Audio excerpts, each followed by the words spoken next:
The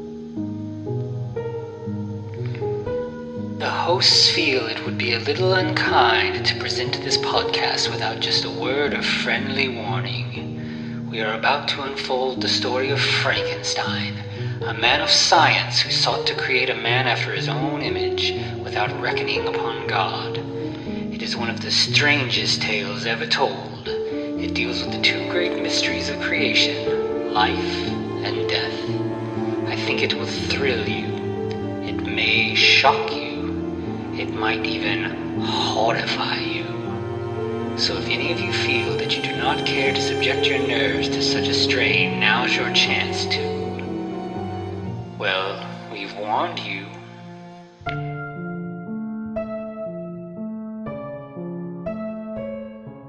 Hello and welcome once again to the Frankencast. I'm the mad scientist Anthony Bowman. My pronouns are he, him, and I'm joined as always by... a crazy little monkey that's gonna come for your face. That is Eric Velasquez. My pronouns are also he, him. Yeah, so this week we're doing the brand new Guillermo del Toro version of Pinocchio. Yeah. Man, what a match made in some place. I don't know if it's in heaven, hell, or somewhere in between. But it is something. Yeah, it's an interesting take. Like, I'm not, obviously we talked about how Pinocchio is, vaguely a Frankenstein story, but beyond that, like, I wouldn't, say that I'm like an expert in Pinocchio stuff, but it's interesting, seeing this and seeing like the way that it, varies from some of the other versions of Pinocchio that I've, encountered in the past. Yeah, and let's be honest, this is the most Frankenstein of the Pinocchios that I've seen, for sure. Oh, yeah, which makes sense because, Del Toro loves Frankenstein, and, I know he's been working on this for a while, so I'm sure, there's a lot of Del Toro, stuff in this, like, the political stuff in this reminded me of, like... Whoa.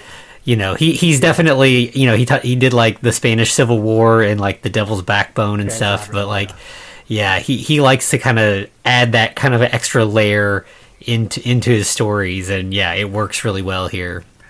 Yeah, can we give a content warning about that? If you don't like Nazi adjacent things, maybe don't pay so much attention because man.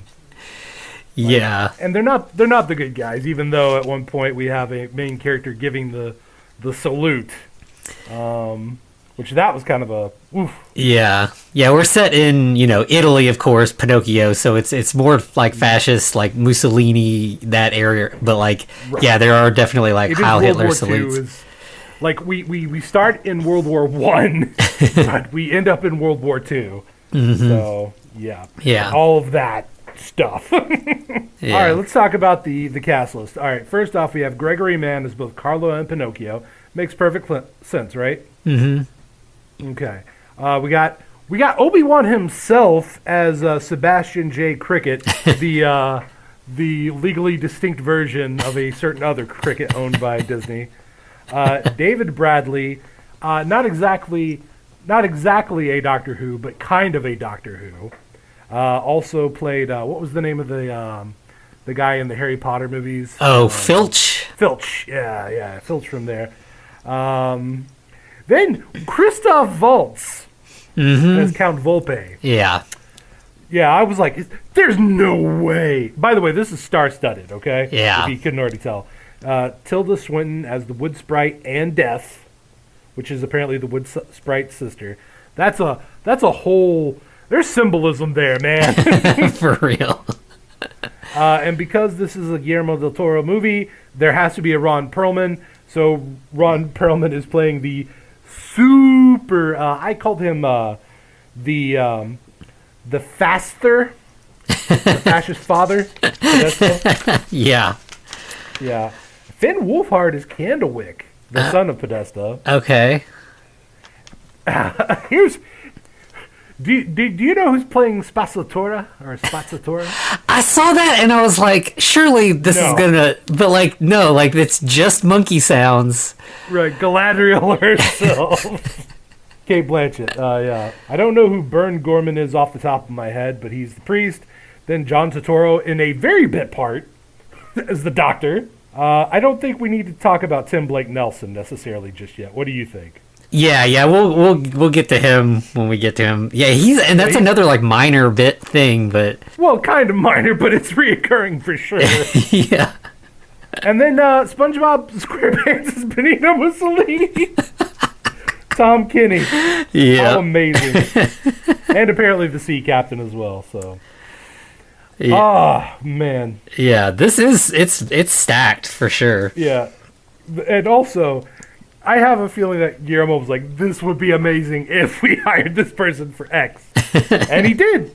So, good for him. Yeah. All right, yeah, so let's get into it. So we start out, and I'm like I said, not an expert on like the original text of Pinocchio, but like I think so. The author of Pinocchio was Carlo Collodi, and I don't think that there is like this backstory of like Geppetto having a son before. Like I think no, being named Carlo is obviously a reference to the author. Right. Originally, it's just he's a lonely old man, and this wood sprite or angel or what have you is like, hey, I don't want this old man to be so lonely no more. Yeah. But the son aspect really adds a lot to this. Like it's a really, really good addition. Right. Yeah. Prepare thy tissues for the first 15 minutes and absolutely for the last 15 minutes. Yeah. Woo. Yeah, the beginning of this is kind of like up, it starts, it hits you pretty hard right away. The first thing we see is a pine cone in the snow, and that will come back. That the pine cone is a big motif throughout this movie. Kind of like for new life. Yeah. And we get the like voice of the narrator, which is, the cricket, and he's talking about that, Geppetto lost a son before he created Pinocchio. Carlo died at age 10 in the war, and it broke Geppetto's heart. And then we kind of like get to see that play out, and it's pretty upsetting. Yeah, I mean, immediately we have the boy on the swing, right? Carlo's just swinging back and forth, having a lovely time. Then we see biplanes go overhead, and I'm like, oh no, oh no. Yeah. Yeah, and so he runs inside and tells Geppetto that he saw planes, and Geppetto is working at a workbench. He's a toy maker, a woodworker. Nothing happens at that point, but then we get like later on, Geppetto's telling him a bedtime story, and we get like the introduction of like the fable about lying making your nose grow. In this case, it's a hedgehog, so that's interesting. Yeah, but we have a Sonic reference for service. No, I'm kidding. And then we get like the first. So this is a musical. It's not like a really like it doesn't lean too hard into the musical. There's maybe like 5 songs or something throughout, right. And a couple almost songs that get cut off but paid off in the end. Yeah, so there's that. And I would say it's the songs aren't bad, but it does feel a little strange that it's a musical. I think mainly because Disney did this as a musical so well that every time there's a song, you're just like, oh, this is where the other song that is much more famous would be. Yep. So it always feels like you're just like, missing out. Like it makes it feel a little bit more like it's like the generic knockoff version when it's really not, but just the songs are not what you're expecting. Yeah. What is this? My son, my shining sun. Yeah. Yeah. So it's a loving, like, it's a dad really like, loving his son.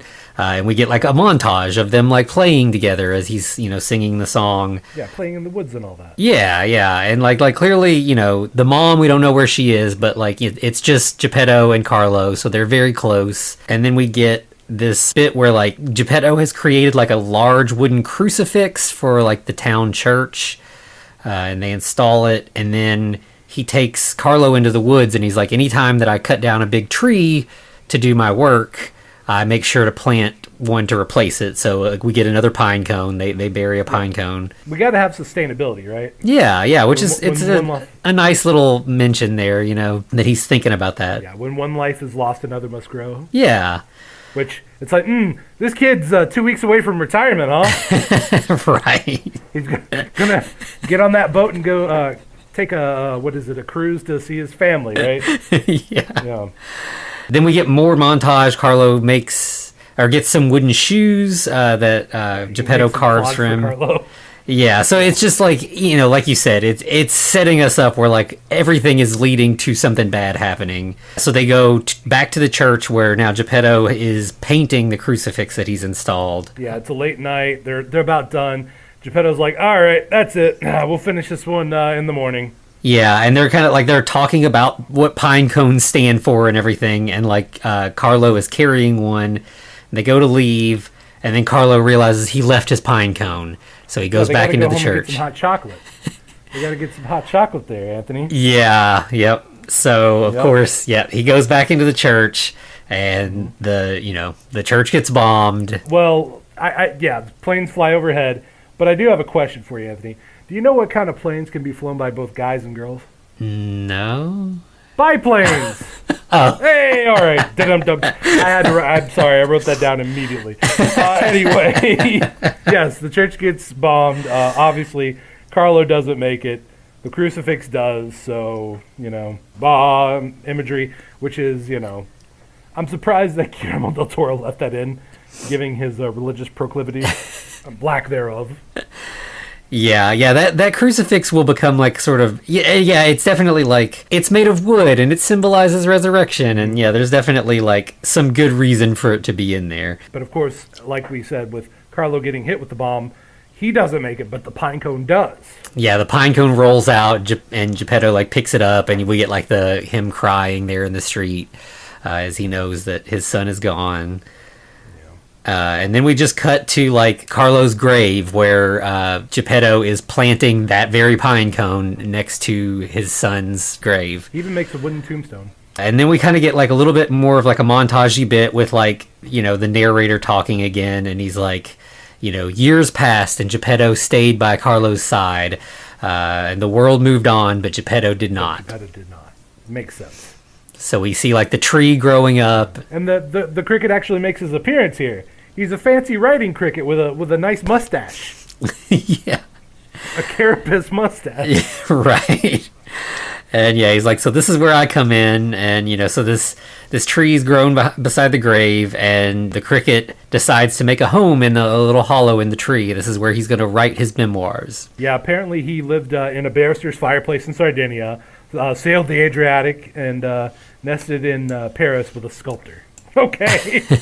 I mean, he's a very, very learned cricket of the world. Yeah. And so he's kind of, he wants to settle down and like, spend some time writing. And so this seems like the perfect place. But he quickly like realizes that like there's this great sadness right outside his door now. Like he sees Geppetto mourning for Carlo, and he talks about the spirits of the forest and how they rarely get involved in man's affairs. Right, and it's very will-o'-the-wisp, right? Yeah. It's kind of like floating eyeballs. Yeah, pretty much. Then we see, like, later that night, Geppetto in, like, he's clearly drunk, and he's, like, enraged, and he chops down Carlo's tree. Right, he's like, why did you take my son? Ah! And anger, he, like you say, just chops it down. Yeah. He goes pretty hard into it, though, and we get our, like, Frankenstein-like creation scene, where he just starts dragging the, I guess, corpse of the tree. Yeah. And just starts hacking at it. It's almost like a scene from one of Raimi's Evil Dead movies. Yeah. A lot of kind of quick cuts. Yeah, that's a good pull. Yeah, like as he's working, like it's like you see close-ups of like the tools, like as if they were like murder weapons, but it's just him like, chopping into wood. And like it even like cuts to close-ups of the cricket who is like terrified. Like he's and partially because, it's supposed to like play into this horror thing, but also like this giant is chopping up his house basically, Effectively. So and we see like he's creating a wooden boy as it goes, and then like ultimately he passes out drunk with like a mostly completed Pinocchio on the workbench. And apparently we get some of those little floating eyeball spirits that they're curious about this little wooden boy. They're curious what he's up to.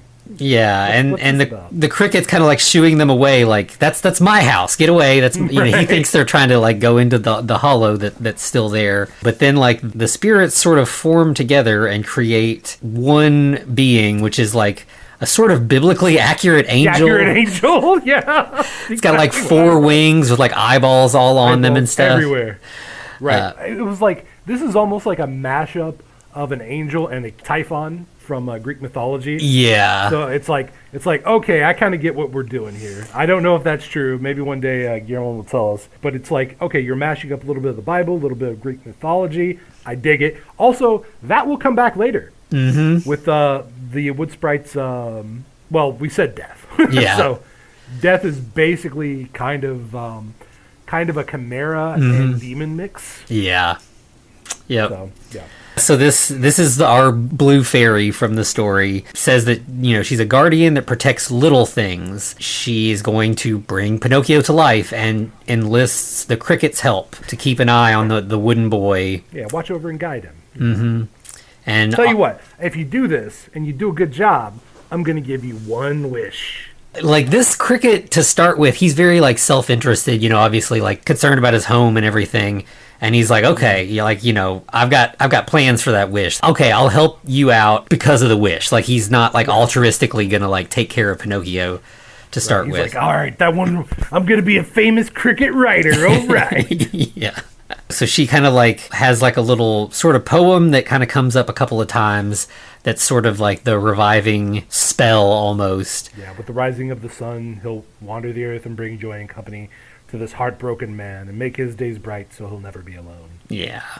And she even says, I'll give you the name Pinocchio. Aww. The next morning, Geppetto wakes up. Yeah, looking for a little bit of the hair of the dog that bit him, right? Yeah. He's like, where's more of this alcohol that was in this bottle last night? And then he notices that the other thing that should be on his workbench is also not there. Where's the wooden boy? Well, no, Carlo's picture is broken. What? Who did that? Yeah. And then he hears some like scampering footsteps overhead. Going more into the horror vein, right? Yeah. That's why I'm like, oh, this is going to go wrong. And yeah, he picks up a hatchet for defense and like starts, climbing. He has like a loft kind of situation. He climbs up the ladder and there he sees the wooden boy that he made, and it is moving around in a very unsettling, creepy like way, exorcist kind of way almost. It's kind of flipping over itself, walking towards him legs first, or like legs and lower torso first. Yeah. Ugh. Yeah, it's like clearly, it's a new creation that doesn't know how to control its body yet. So again, we're getting some Frankenstein stuff going on here. Mm-hmm. Geppetto's like, what is going on? And he's like, you wanted me to live, so I live. I'm your son, Pinocchio. Yeah. Geppetto is like definitely freaked out by that. Well, he even swipes at him with the hatchet once. He's like, you stay away from me. And then we get our cricket friend who pops out of the hole in Pinocchio's chest and is like, yeah, he's telling the truth for real. Like this, right. Which is like not a comforting thing. You're like creepy wooden boy, and now I've got a talking bug too. Like this is a lot to process. He takes it really well. For all this like brand new stuff that's happening at once. He falls down the ladder, and then the hatchet comes like following after him. And like he nearly is hit by it, but it sticks into the floor right next to him. So I love how Pinocchio just climbs down in a really creepy way and just walks over, grabs the hatchet, and you're like, oh no, he doesn't know what he's doing. But no, he's just like, whatever, I'm bored with this, and just chucks the hatchet and almost hits Geppetto again. Yeah. Then he starts like singing a song about how the world's new to him, and in the process he just like breaks everything in Geppetto's house. Yeah, what is it he says? He's like, what's this, or not what's this, that's friggin' Nightmare Before Christmas. But it has a similar vibe to that song for sure, because it is just like, I think it's like everything's new to me or something like that. And it's like, he picks up a vase and looks at it, and then he just chucks it in the air, and it, Oh, he's what to do or something like that. Yeah. Or what to do with it. Yeah, exactly. Okay. At the end of it, Geppetto locks him in a little closet. It's like a little... You stay there. Yeah. He's like, you're not my son. What's wrong with you? Mm-hmm. And he's like leaning up against the door. And then inside he hears, I'm sorry, Papa. And that kind of just like breaks him, Breaks your heart, yeah. Because, what? Yeah, he's, that's the thing, is he's wanted a son. And now he's got someone calling him Papa again. And so he kind of peeks in and sees this like sad Pinocchio sitting in the corner. But he's still kind of just like, I don't really know what to do with this. So he's like, okay, you stay here. I'm going to leave you in the closet. I'm going to go to church and see if I can make some kind of decision about what to do about you. Right. Well, Pinocchio wants to go to church, too, because he doesn't know what that is. Yeah. So he's instantly just, like, following Geppetto, but, like, behind a little bit so Geppetto doesn't know. The cricket is like, he just told you to stay in here. You're supposed to obey. And he's like, but what if I don't want to? Right. I don't want to obey. And I like how... I almost want to call him Jiminy, but I can't do that for legal reasons. But Sebastian is like, well, he starts going into his song, right? And then immediately just gets bashed. Yeah. Like, that's the running gag, so that's fun. Yeah. Sebastian gets squished quite a bit in this.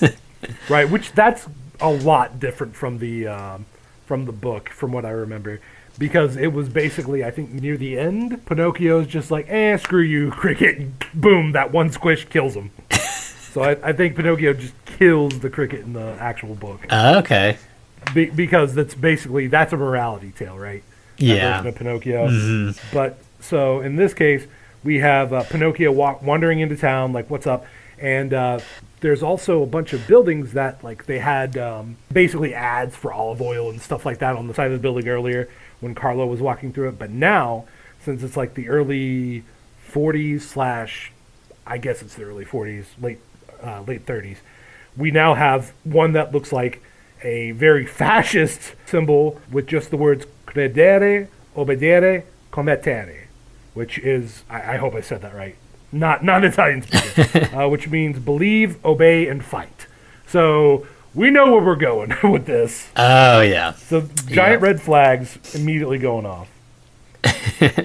Pinocchio ends up getting to the church and, like, wanders in, and everybody's freaked out because he's just, like, this weird little wooden boy. And, like... yeah, well, originally it's just Candlewick that notices him, right?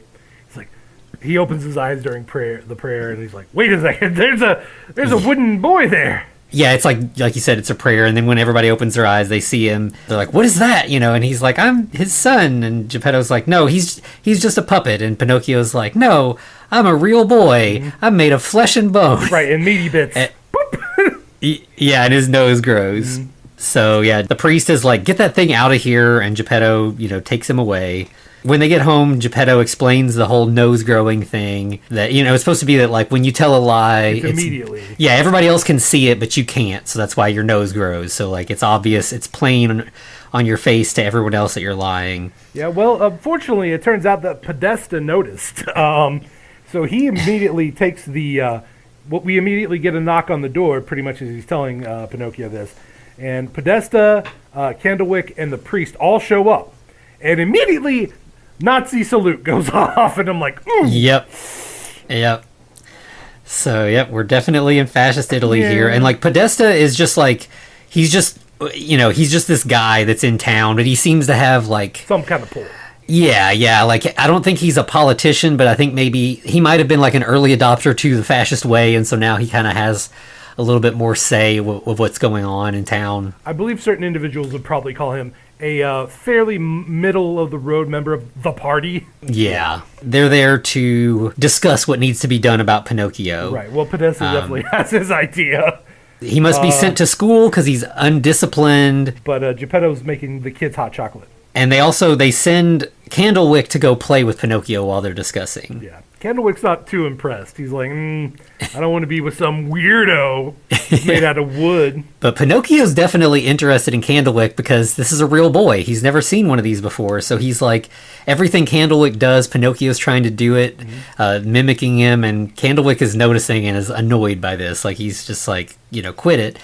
And then he convinces Pinocchio that, like, he should warm himself up by the fire and get his feet a little close,er and then a little closer. Well, yeah, he sees the embers pop out and he's like, wouldn't it be nice and cozy if you just got a little closer to the fire? And Pinocchio's like, yeah. Sure, because he's literally a day old. Yeah. And so Pinocchio's feet catch on fire and he comes, like, dancing into the room with all the adults with feet on fire. Right, look, Father, my feet are warm like hot chocolate. Yeah, so, everybody goes into a panic. Geppetto manages to get, like, dunk his feet in, like, a bucket of water, but, like, the feet are gone now. He's just, like, stumped legs at this point. Yeah. And, again, Podesta's like, look at this. Like, this kid does not know what's going on. He needs to go to school. He needs to be trained. He needs to be a contributing member of society, basically, of our fascist society. Free will? That's garbage. Ugh. He might be an artist with that. Nobody. Artists are useless. Not my actual opinion. Far from it.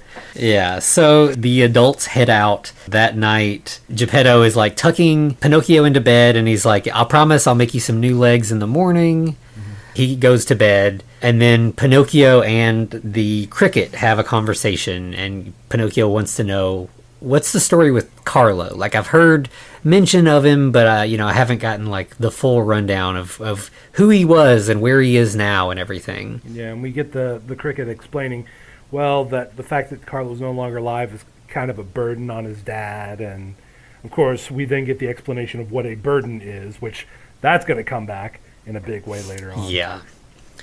Yeah, like a burden is something painful that you don't want to carry, but you have to. Obviously, like, Pinocchio is sad to hear that, Geppetto is burdened by this terrible grief. Mm-hmm. The next day, Geppetto and Pinocchio head into town, and they see another ad being put up on the side of a building, this one for a carnival featuring a puppet show. Magnificent marionette in Italian.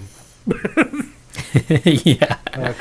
And we get our first introduction to the monkey Spazzatore. Mm-hmm. Again, played by Kate Blanchett. Yeah, and like this is just a monkey. It is not a magical monkey. It's a one-eyed. It never monkey. Talks.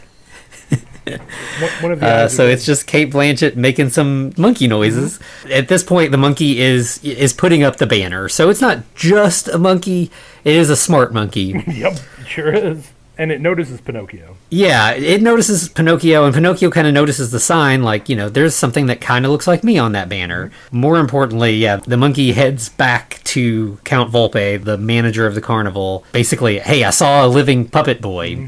Then we get another musical number with Volpe singing a song about how he once was very successful. He was the king. Yeah, he'll be a king again. So he's got designs on, like, okay, if I can get this living puppet, like, I can get my big comeback, basically. Right. We get a cool look at some of the characters in the circus.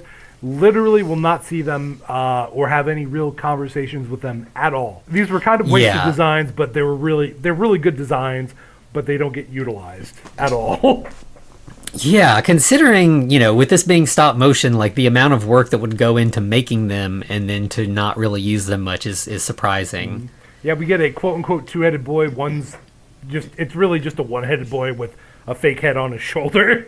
Which I thought that was pretty neat. And then, of course, you have the plus-sized woman that I'm sure they're saying is more than plus-sized, and, of course, a strong man. Yeah. So then we cut back to Geppetto. He is at the church, and he's finally working on the crucifix again. He kind of left it, just kind of abandoned that project while he was mourning Carlo for years. But now that he's got Pinocchio, it's kind of reinvigorated him a little bit, and he's going to work on it again. He's going to fix that arm that got blown off. Yeah. And then we get, of course, this is an opportunity, to really hammer home the symbolism here. Pinocchio's like pointing out, like, hey, why does everybody in the church like that guy, but they hated me? We're both just made of wood. Well, I have to tell you, the first time he came around, they didn't like him much either. I mean, yeah, right. At least according to the story. Yeah. Geppetto's just kind of comforting, like, they'll get to know you and, things will change. And he gives Pinocchio Carlo's old book, like he has like a school book. They kind of talk about Carlo a little bit. Pinocchio's like, I know you miss him, and I want to be a good boy like he was. I want you to be proud of me and be happy that you're my dad in the same way that you were for Carlo. Yeah, because of that, I'm going to be just like Carlo, very obedient and go to school, which is a promise that we know Pinocchio cannot keep, but he'll still make it. Yeah. And yeah, it doesn't take long. So he leaves to go to school and is pretty much immediately stopped by Volpe, who is able to trick him into skipping school and joining the carnival, like, right away. Like, it takes no work at all. Oh, yeah. Well, he hits him with some sweet words. He's like, oh, clearly you're an intellectual because of his storybook that he has. And Pinocchio's like, oh, yeah, that's Carlo's book. And Volpe's like, Carlo's book, one of the most important canonical works. It's like, okay, I see. And yeah, he's pretty much just like, yeah, you can go to the carnival, and it'll just be real quick, and then you can go to school after, and everything will be fine. Yeah, and he's like, okay, a lot of candy, a lot of hot chocolate, and some popcorn. It'll be great. And Pinocchio, that he's swayed, like, okay, I'm not going to skip school. I'm definitely going to go back to school. But and also we've got the whole time, we've got Sebastian being like, nope, no, don't. You need to go to school. Right. You need to go to school. Don't do this. And Pinocchio is not listening. Right. Well, Volpe even has him sign the contract, which is just him drawing a sun on the contract. Yeah. Back at the church, the priest and Podesta arrive, and they're like, hey, Geppetto, Pinocchio isn't in school. Where is he? Mm-hmm. And he's like, well, I sent him to school. And Podesta's like, yes, it sounds like he's got the terrible quality of independent thinking, right, which we cannot have. He might be a dissident or an independent thinker. Oh, gosh. How terrible that would be. Yeah, and so then we cut to the carnival, and Pinocchio is living it up. Like, he's just feasting on junk food, just having a grand old time. I do like the image that... All right, so there's a bunch of other puppets. The only one I know off the top of my head is, Diavolo? Mm-hmm. Basically the devil. And he's like, yeah, just keep on eating eating the candy and hot chocolate. It'll be great. We'll wait for... By the way, I guess this is Spazzatore speaking... through the he can basically mimic human voices or voices. Yeah, I guess. Yeah, because the monkey never talks, like, you never see him talk, but he is the puppeteer of these marionettes, and they talk. So presumably he is talking, but yeah, we never actually see it. Yeah, and he's like, hey, just hang out here. It'll be great, Eat the candy and drink the hot chocolate. Yeah, and Volpe's like, if you stay here, you'll be famous. You'll be the king of the puppets. Mm-hmm. Well, everyone's a puppet. You Yeah, and you'll be, like, the top one that everyone will want to come and see. Yeah. Pretty much then we just cut to, Pinocchio is performing in the carnival now, dancing with the puppets, and, like, they do the whole, like... No strings on me, but they don't say that. Yeah. They don't sing that song because they're not allowed to. Yeah, this is the first time that I was like, yeah, I'm really missing that I Got No Strings song. Like, it's just like, let's do a different song instead, but it's very obvious that that's what we're expecting. Mm-hmm. This is kind of another montage scene where, like, he's performing, Geppetto's looking for him. Ultimately, Geppetto finds the cricket, and he points him in the right direction. And he's, like, smashed under the book, right? Yeah. Like, that's where he finds him. He's smashed under Carlo's book, and he's like, he went to the carnival. Geppetto gets there and drags Pinocchio away. Well, I do think it's interesting once, like, Sebastian points him in the right direction, he actually does hear the song that Pinocchio's singing. He's like, how the hell did he know that song? That's something I only sung to Carlo. Yeah, so he drags Pinocchio away, and he's angry. Like, you disobeyed me, you ruined Carlo's book. You need to go to school, you lied to me about that. And then I do like Pinocchio's lie. There were 10 bandits that just jumped out of the bushes. Yeah, okay. Yeah, his lies just get, like, more and more excessive, and his nose is just growing and growing. They had axes. They wanted chocolate, hot chocolate. Eventually, like, what is it? Some leaves start sprouting up on the tip of his nose. Yeah. I love that. And at this point, Volpe arrives and is like, he's mine. He signed a contract. He belongs to me now. Geppetto and Volpe are, like, doing, like, a tug of war. Hey, what's that thing driving in the distance in the two lights there, Anthony? Where are these four shadows coming from? Damn it. Right. Yeah, and yep, so indeed, they, like, lose their grip on him. He goes flying through the air, lands in the road, and is run over by Podesta driving, an old-timey car. Right, it's kind of like, what is it, an old World War II transport, basically. A transport van. Yeah, then I think we get the narrator saying, so Pinocchio was dead, right, but death was not the end. What? This is a new part of the story. I haven't heard this. But yes, that's where we get Tim Blake Nelson as four rabbits that are zombified, kind of. Yeah, they're like sort of skeletal, weird. Yeah, they're singing like a funeral dirge as they're carrying a coffin that has like Pinocchio. It's like a death's mask of Pinocchio's face like carved into it. Right. And then they just get to like a room full of these coffins, presumably, and just chuck him in the corner.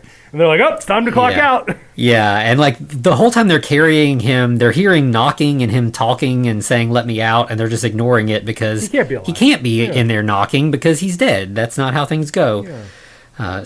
So, they clock out. They just start playing cards right away. Pinocchio pops out, and they're like, no, you're dead. Like, you can't be doing this. You can't be out of the coffin. That's not how this works. Well, then we get a loud, like, siren alarm.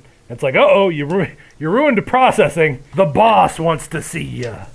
Dun, dun, dun. Yeah. So here we meet, like you said, the death character who is the sister of the Blue Fairy. Right, almost looks like a chimera, but also the horns have eyes on them, which is really cool. So it's like a demonic chimera thing. Yeah, it's a really good design. Yeah. She calls Pinocchio her sister's folly. Mm-hmm.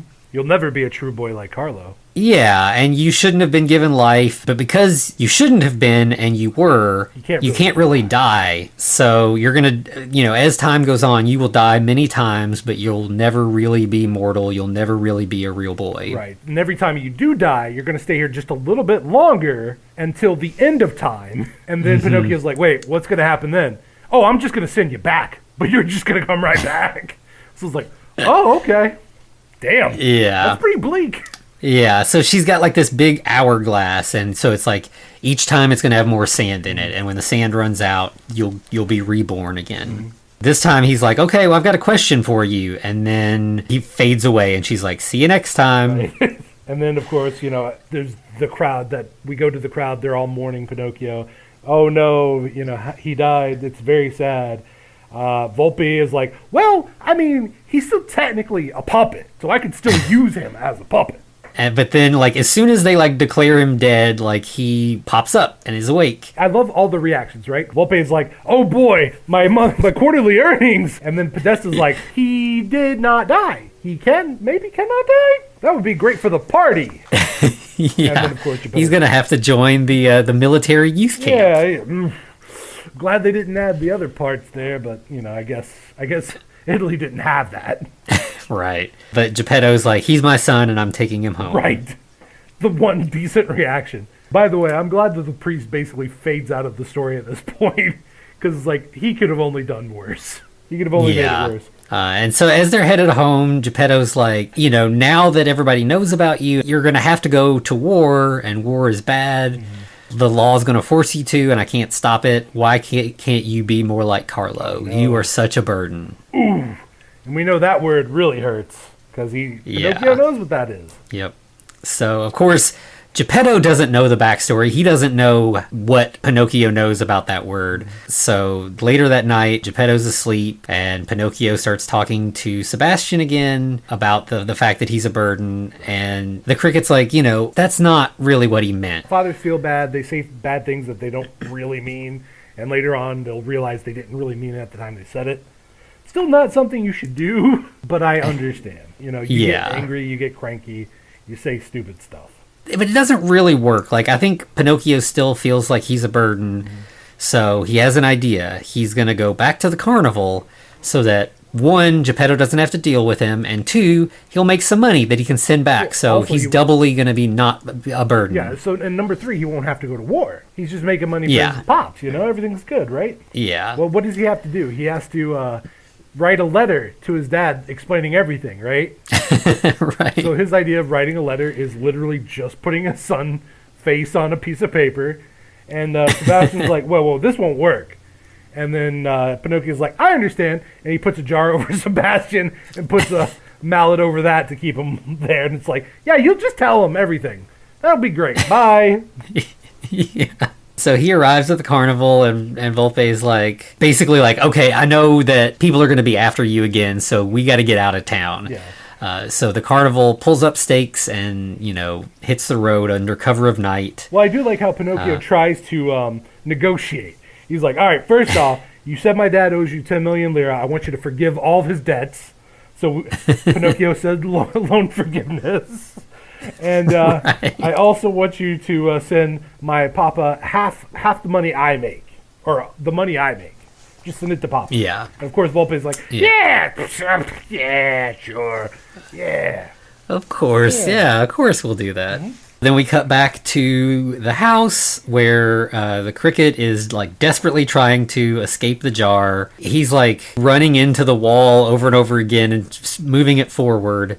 Finally, like he gets it to the edge of the table where he's going to be able to slide out from, through the gap. But then the jar ends up falling anyway, and then he gets squished by the mallet that was weighing it down. And I'm like, oh, this is where he goes out.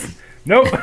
Luckily for Sebastian. So he's stuck under the hammer and isn't able to warn Geppetto until he wakes up the next morning. Right, and immediately Geppetto's he's like, I'm sorry, Pinocchio. I didn't mean to say those things. You didn't deserve that. But Pinocchio's not there. Yeah, and, so when Sebastian tells him where he's gone, they rush out, but the carnival has already left town. And I did notice this, but I thought it was kind of cool that the carnival was situated in an old Coliseum. Oh, yeah. Yeah, that was pretty cool. I'm like, all right, that's neat attention to detail that didn't need to be there, but I'm glad it was. Yeah. That is really nice. So Sebastian kind of like berates Geppetto at this point and is like, this is your fault. You asked for a new son. You've been blessed with this boy that you made, and then you aren't treating him well. And so, of course, he's going to leave. Yeah. Like, this is on you. He loves you. He just wanted you to love him back. So stop acting like an old goat. Fair enough. Yeah. Okay. So then we get a lengthy montage of Geppetto sort of following after the carnival, trying to get to Pinocchio. Right. All the time, and Pinocchio singing this "Farewell to Papa" song, which that's okay. Yeah. This song I think is probably the one that like hits the hardest in this. So we just get him performing. We get like scenes of like the carnival traveling. At some point in there, we see both Geppetto and Pinocchio individually finding pine cones and like sort of being reminded of their missing family member, basically. Right. And we also, it's also not so casually hinting that the war is getting more serious by all the Il Duce flyers and things basically support Mussolini. And as that stuff starts happening, the song transitions from the like Farewell to Papa song to like a martial kind of patriotic song. Right, almost that Pinocchio is also performing in the first Avenger. Yeah, so obviously fascist and Italian. Right. And so we'll continue to see stuff with Pinocchio performing, but we'll also get bits of Candlewick, Podesta's son, being sent away to the military youth camp. The montage kind of ends with Geppetto almost catching up to the carnival. The wagon is like on like a ferry boat, and it sets sail right as Geppetto gets to the dock. So he sees the carnival wagon and knows that he was this close. Right. Still not close enough. Right. So then we get another scene with Volpe and Pinocchio, and Pinocchio's like, listen, you promised to send money to my dad, so I'm going to need you to send half of whatever's there to my dad. And Volpe is like, yeah, sure. I mean, divides it evenly, 50-50. He's like, but I also have to take out, food expenses, transportation fees, taxes, my taxes. So you're left with like 3 gold coins and I get the rest. Yeah. Okay. He also says they are going to be performing for Il Duce, Mussolini. Now, did you catch what Pinocchio said? He's like, I really want to meet this Il Dolce. That's cream. The cream. Yeah. Versus the Duke. I thought that was pretty good. Yeah. He just keeps calling him cream the whole time. And so then we see Geppetto talking to a ship captain who, and he's like, can you take me across the Gulf? I'm trying to get to my son. Okay, I love this captain. He's only here for a short time. But he's like, that ain't a sea, but a graveyard. He talks about what this dogfish will come up and eat you. Yeah, like basically there's some sort of monstrous fish that is swimming the Gulf and eating everyone. Yeah. So, if you've seen any version of Pinocchio, you kind of know where we're going here. It's almost like this captain is a version of Quint from Jaws. Yeah, definitely. At the carnival, we get another scene where Spazzatori uses ventriloquism to have the puppets talk to Pinocchio and basically tells Pinocchio that Volpe is using him and not actually sending money back to Geppetto.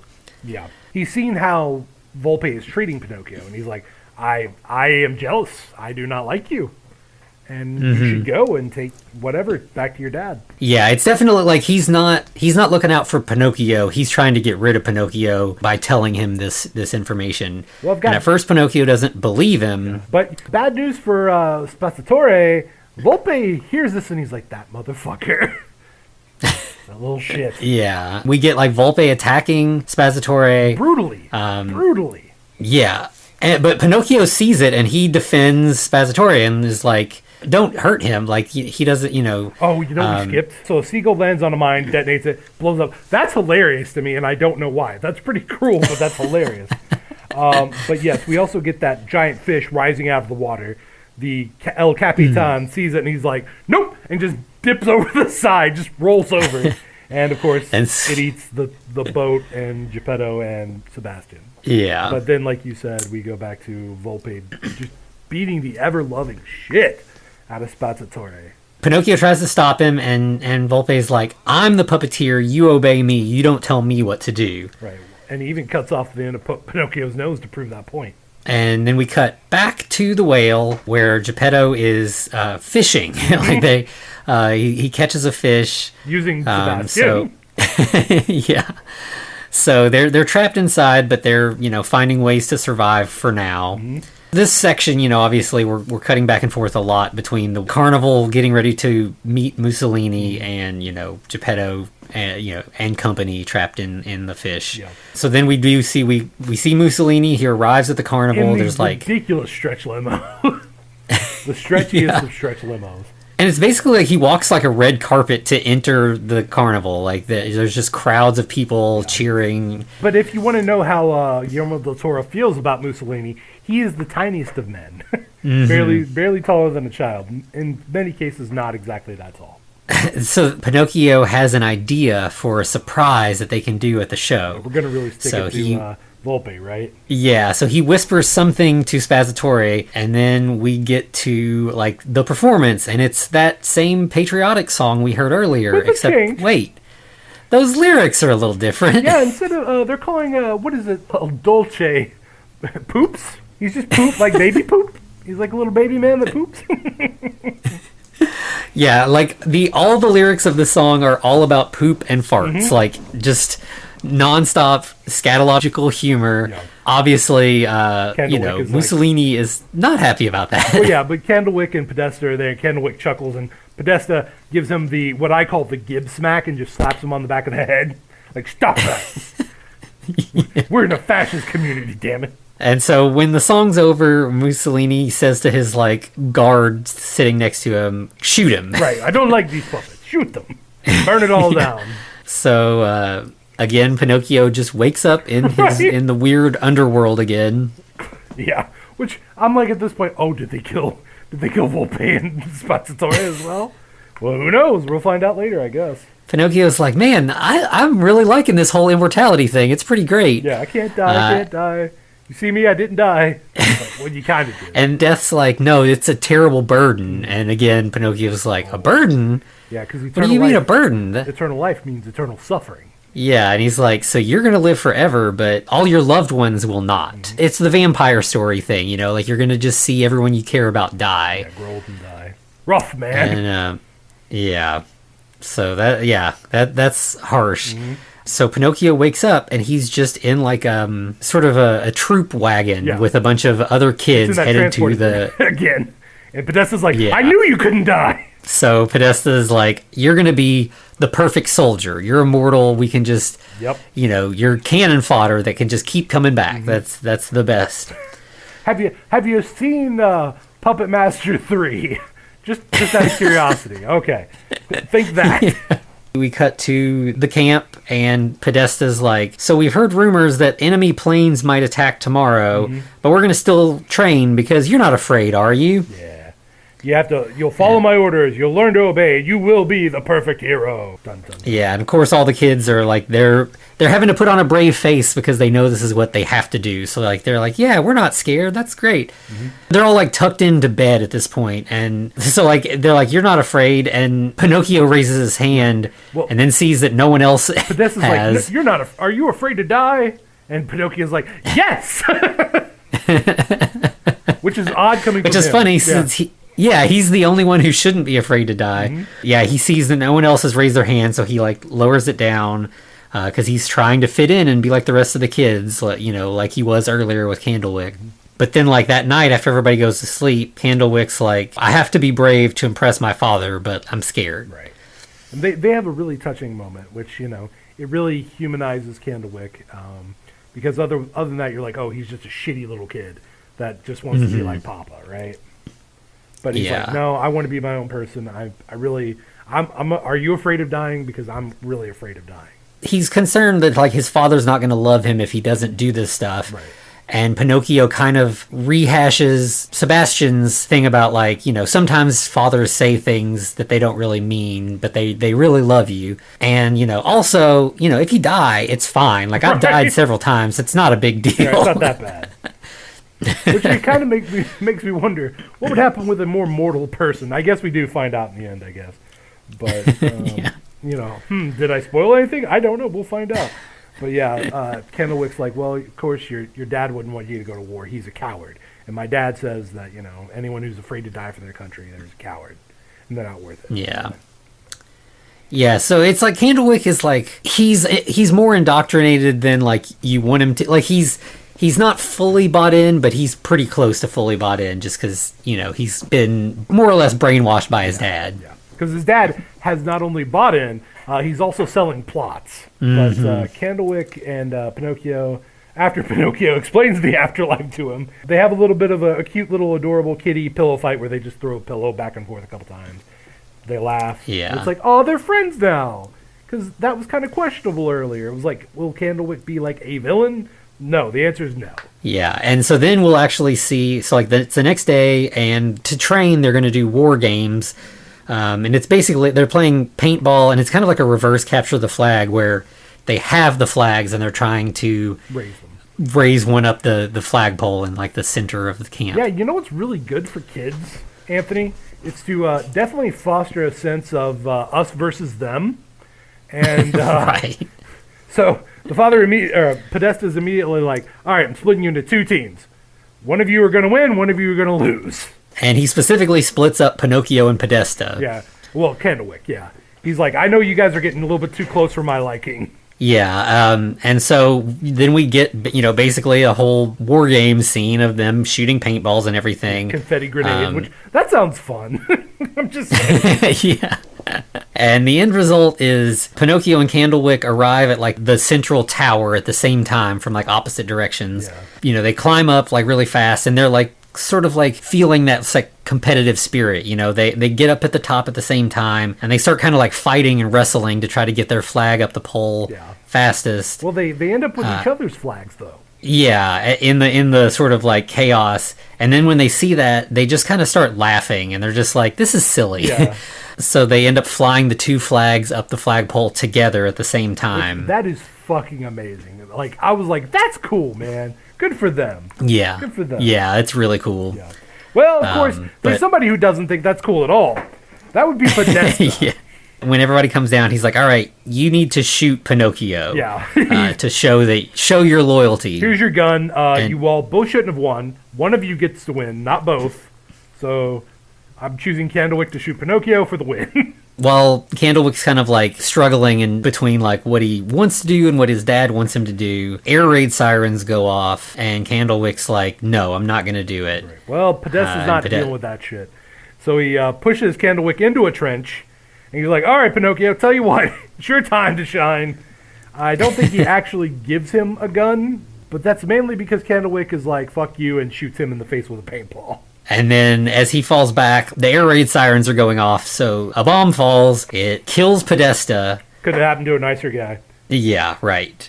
But it also knocks Pinocchio off a cliff. Mm-hmm. He is then found by Volpe, who has been hunting for him because he blames Pinocchio because he's lost everything. The carnival was shut down because of insulting Mussolini. Right, yeah. It's like, well, maybe I'll be 3 times a king. Who knows? No, but I do appreciate the imagery of him crucifying Pinocchio at this point, right? Mm-hmm. Just to drive that point from earlier home. Yeah. And like he's gonna burn him at the stake, but then Spazzatori, he won't give him the torch. He's like, no. Yeah, so like Pinocchio kind of rescuing Spazzatori at the end earlier kind of like is paying off here, that like he didn't originally like Pinocchio, but now he's got some loyalty there to Pinocchio. Yeah. So he sets Pinocchio free, then attacks Volpe, and in the process they fall off the cliff. Right. Well, Volpe's like, all right, you little shit, you're not going to betray me anymore. But like you said, Spazzatorre just lunges towards his face, and they fall off the cliff Disney style. Which, odd, okay, fair enough. But when Volpe falls, we hear a distinct crunch. So it's like, Volpe's done. Yeah, Volpe lands on a rock, but Spazzatorre lands in the water. Okay. So he might live. Yeah, and so then we pretty much, we cut to Pinocchio and Spazzatorre on, a very small little raft floating out in the ocean. Mm-hmm. And they are pretty much right away swallowed by the whale. Well, apparently this thing's stomach acid isn't that great because everything that it swallows basically gets to live on in the acid. Yeah. Yeah, so they find Geppetto there. He's fishing again, and, Geppetto and Pinocchio are happy to see each other again. It's been so long. I will say, let's be real. Geppetto found a pretty nice place to live. It's got a little boathouse, a lighthouse. Come on. Yeah. But Pinocchio's like, well, it's good to see you again, Papa. Let's go home soon. And Geppetto's like, Pinocchio, we're stuck together in this whale. We can't escape. Yeah. More than likely, it's going to submerge itself in the next couple of days, and we just ain't coming back up. We're going to be under the depths of the ocean, and it only comes up every 10 years. By the way, also, when Pinocchio and Geppetto hugged and Sebastian was crushed in between them, did you notice the cartoon head shake noise? The just asking. Yeah. Just ask. Okay, fair enough. Yeah. They're basically like, we've got these couple days and then it's all over for us. Mm-hmm. But then Sebastian's like, I think I got an idea of how we can escape. You see smoke rising out of the blowhole. So they, it's up high, they can't reach it, but his idea is Pinocchio needs to just lie. If he keeps lying, his nose will keep growing, and it will build us a bridge to the blowhole. Right. So what are his lies? I hate you, Papa. I hate you, Spazzatorre. I hate you, Sebastian. And boop, boop, boop. It's like, he loves them. That's adorable. Come on. Yeah. Get out of here. And so he's still on the boat. Everybody else is climbing up his nose. They all kind of get out of the blowhole. So Pinocchio has to break off his nose and set it down so that he can climb up the branch. And it's as he's climbing, the branch is wiggling around and it's tickling the blowhole. Right. And the whale is the whale's getting ready to sneeze. And as Pinocchio gets to the end, basically Sebastian and Spazzatorre, they're free. They're out.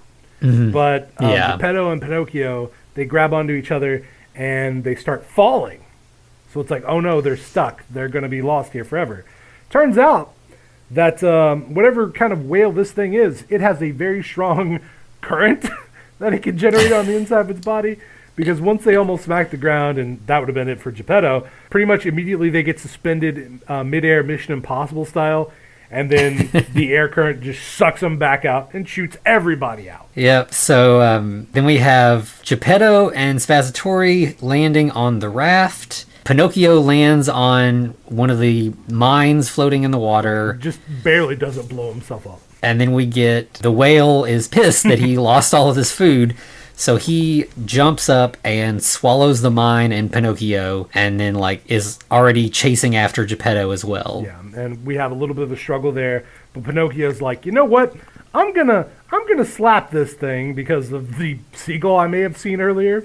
Don't know. Right. So yeah, he explodes the mine, which kills the whale and also sends him back to the afterlife. Yeah. So Death is like, well, nice to see you. And then Pinocchio's like, well, I got to go back right now. Send me back right now. I got to go save Papa.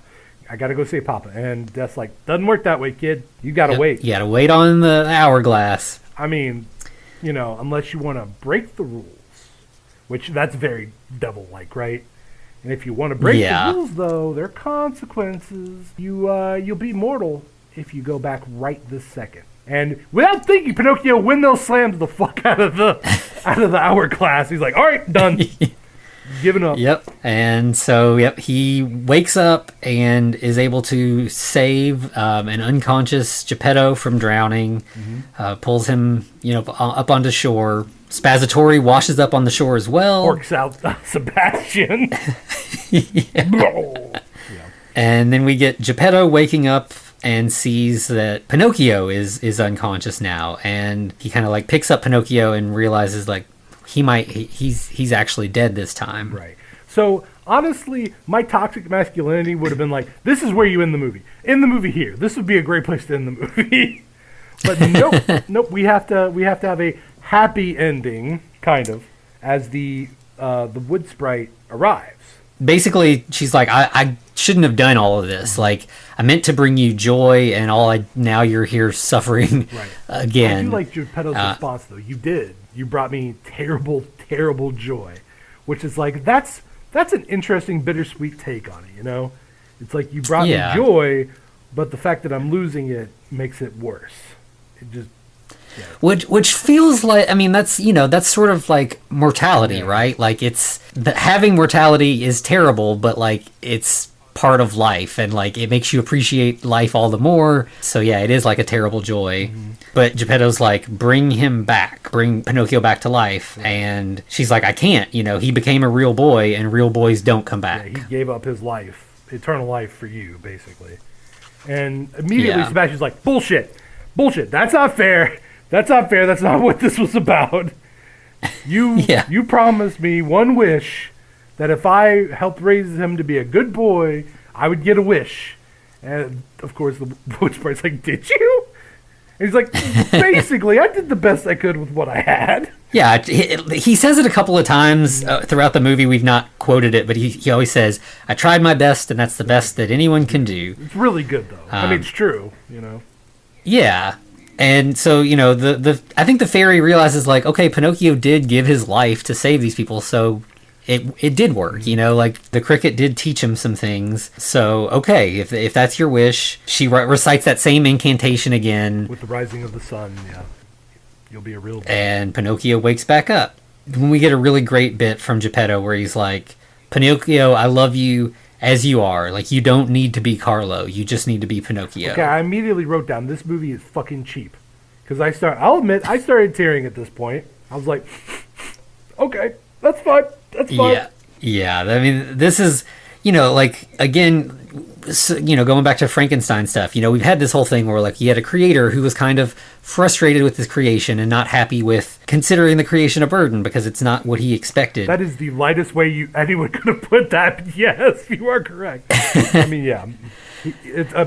But now here at the end, we get, like, the creator accepting his creation and, loving him, which is what we always want for the Frankenstein monster, and finally we get it. Boy, I do wish this movie ended here now as well, because it doesn't stop. So we do find out that now at this point, Pinocchio, Geppetto, Spazzatura, and Sebastian are basically a family unit. Geppetto, unfortunately, because of everything that happened, he's unable to walk, so he's basically confined to a wheelchair. And I believe Sebastian literally states, we never saw the wood sprite again. And so, then we kind of get like another sort of montage that sort of echoes the one from the beginning. It's just fucking montage I have ever seen, my dude. Ooh, this is heart-wrenching. Yeah. Sebastian is writing the memoirs, so we're getting sort of him narrating it. At first, we see them as a family unit, and they're, spending time together, but then we see the curse of immortality. Yeah, Geppetto aged, but Pinocchio never did. So you know what that implies. Yeah. And so we see, like, Geppetto's grave up on the hill beside Carlo's. Okay, now this line fucked me up hard. I'm not going to lie. I was like, I didn't need to hear that. Because he literally says, Pinocchio found my body. I wasn't moving. But he did place me in a matchbox. And he put that in his heart. And I'm like, motherfucker, don't you do that to me. Yeah, that part hit me too. Yeah, and it's just, you just the little home where Sebastian lived, like he stays there, right. In Pinocchio's heart. But as Pinocchio's even going up on the cliff to basically mourn the passing of Sebastian, we then see Spazzatura, who's old and using a cane, but then he disappears, and the tombstone is for him. Yeah, so he says when Spazzatura died, Pinocchio went out into the world, and the world embraced him back. Right. Will he die one day? I think so, and maybe that makes him a real boy. What happens, happens, and then we're gone. Yeah, and we see a pine cone. You know what I'm glad about, though? I'm glad that it goes to immediately cutting to Sebastian playing cards with the rabbits. Yeah, it was nice to have a little post credit kind of light moment. Right. And then he finally gets to sing a song. Yeah, and it's just like the credits while he, sings over the... And this is like, again, this is this is supposed to be When You Wish Upon a Star, and it's just not. It's like something about fathers, I don't know. Yeah, I mean, they're really ultimately... They're more than 3 songs, but it felt like there were only 3 songs that were there, and there were only 2 that I thought were really worth listening to. One would be during the montage, the fascist montage, and the other one was when Pinocchio first comes to life and starts singing about, ooh, what's this? Yeah, that song was fun.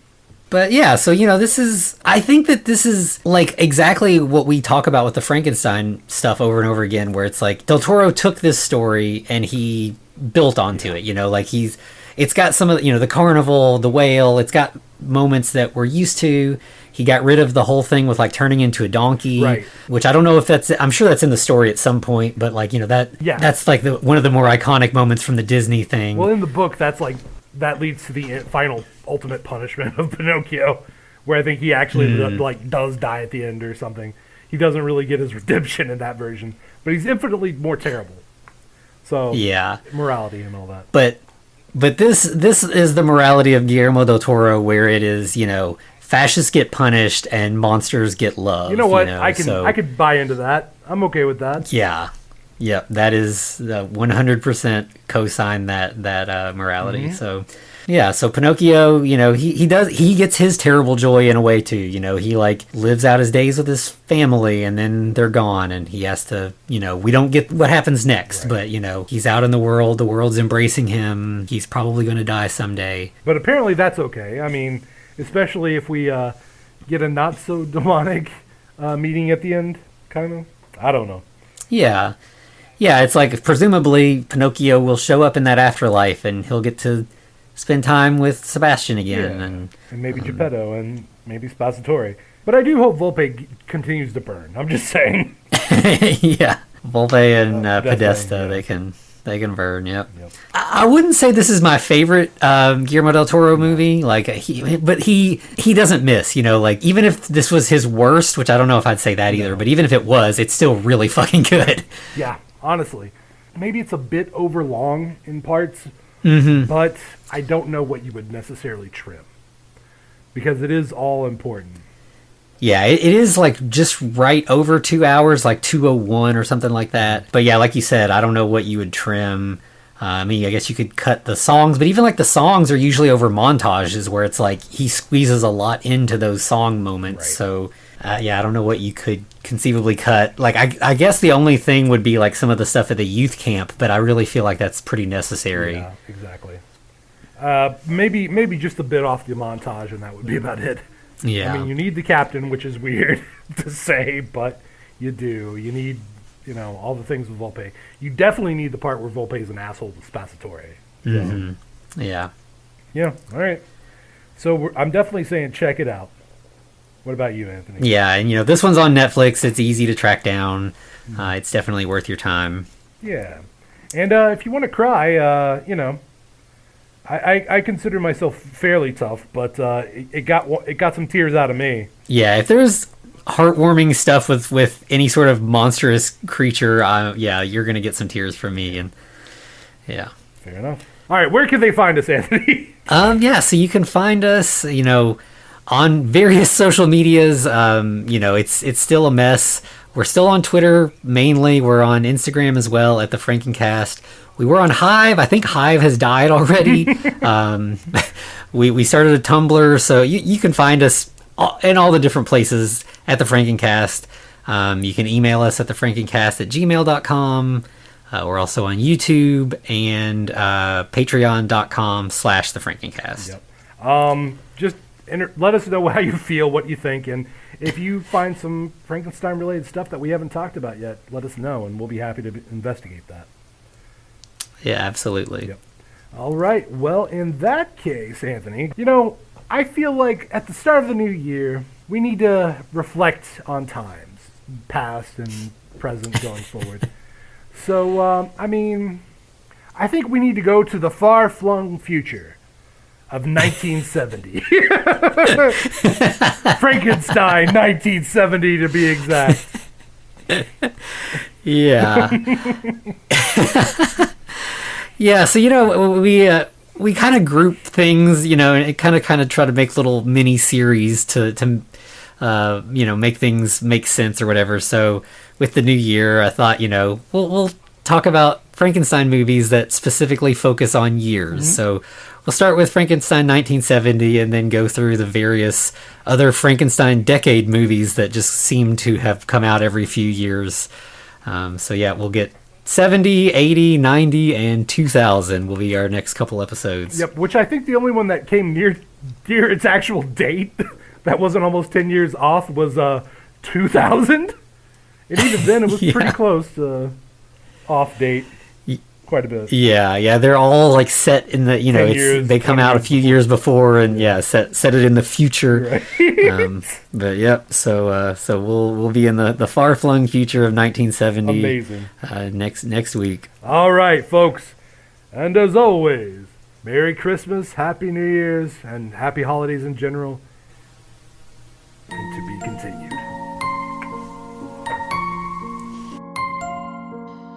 Looks like you survived another episode. The Frankencast is a production of FCR Media. It's hosted by Anthony Bowman and Eric Velasquez. Follow us on Twitter at The Frankencast, or send us a letter at thefrankencast@gmail.com. Our cover art is by Amanda Keller. You can find her at Keller Illustrations on Instagram. Our theme music is by Vivek Abhishek. Thanks for listening.